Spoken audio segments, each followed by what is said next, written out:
یہ that is the point, آپ نے ٹھیک جگہ پہ انگلی رکھ دی. 25 کا انتظار کرنا ہوگا. ایسے ہی تو نہیں آپ کو پروفیسر ہم کہتے ہیں. اور وہ چینی بھیجی ہے جہانگیر ترین نے. ٹھیک ہے.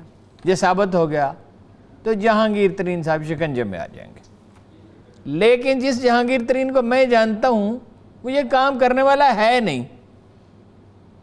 میں جہانگیر ترین صاحب کو پچھلے 10-12 سال سے جانتا ہوں. میں نے جہانگیر ترین کو یہ کام کبھی کرتے دیکھا نہیں ہے. ٹھیک، وہ تو علیہ اعلان بھی سمگلنگ کر دے، علیہ اعلان سمگلنگ کر دے. دیکھیے پھر میں کہتا ہوں فرشتہ نہیں ہے، مگر یہ کہ وہ ان چند اپنا شوگر ملوں میں سے ایک ہے. اور بھی ہیں لوگ جو بر وقت ادائیگی کرتے ہیں کسانوں کو، جو ٹیکس کی ادائیگی میں کبھی نہیں پھنسا. وہ تو ایک ان ہاؤس ٹریڈنگ اور باہر وہ ٹرسٹ بنانے کا مسئلہ تھا جس پہ سپریم کورٹ نے اس کو ڈسکوالیفائی کر دیا اور کوئی اس کے اور وہ ہتھے چڑھ گیا تو ہو گیا. یہ کام اور بھی بہت سے لوگوں نے کیا ہے. اگر ہزاروں نہیں تو سینکڑوں آدمی ایسے ہیں جن کا دولت ملک سے باہر پڑی ہوئی ہے، وہ ہتھے نہیں چڑھے، وہ ہتھے چڑھ گیا. اب سوال یہ پیدا ہوتا ہے بہت ساری عمر کے لیے ڈسکوالیفائی ہو گیا.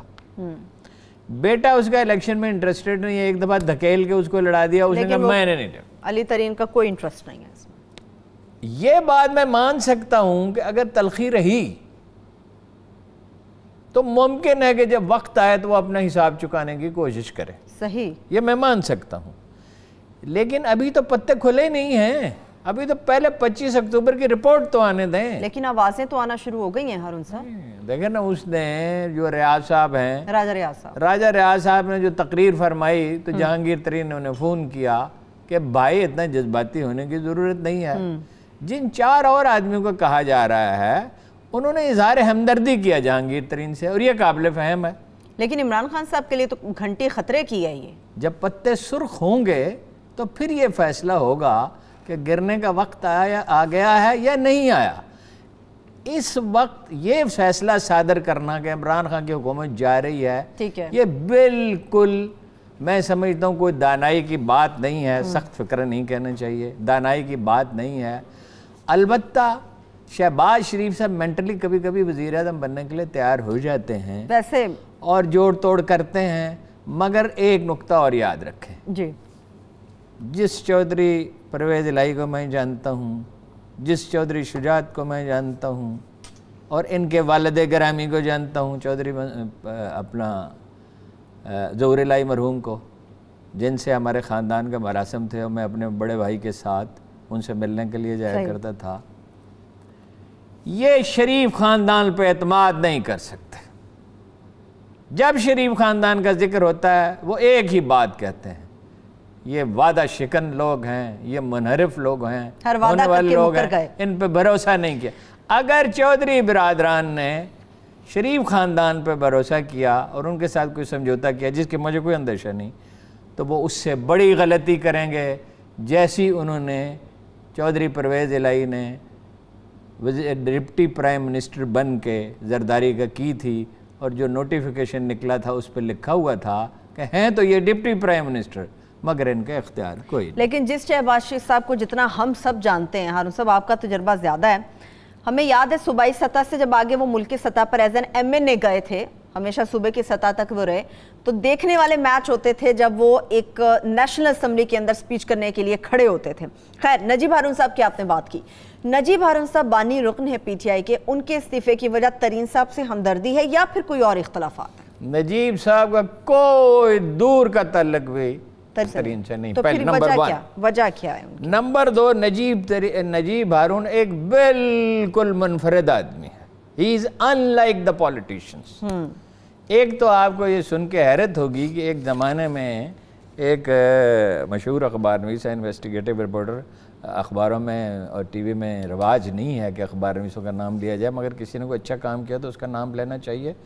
عمر چیمہ نے ایک رپورٹ دی تھی کہ جتنے سارے ارکان اسمبلی ٹیکس دیتے ہیں اس کا 92% نجیب ہارون دیتا ہے، اکیلے نجیب ہارون صاحب. امیجن. دوسری بات یہ ہے، Najeeb Haroon is perhaps the only person. ایک تو ان کا اعزاز یہ ہے کہ وہ پہلی سینٹرل کمیٹی کے واحد رکن ہیں جو اب بھی 8 رکنی کمیٹی تھی، 3 پنجاب کے، 3 سندھ کے، 2 پختونخوا.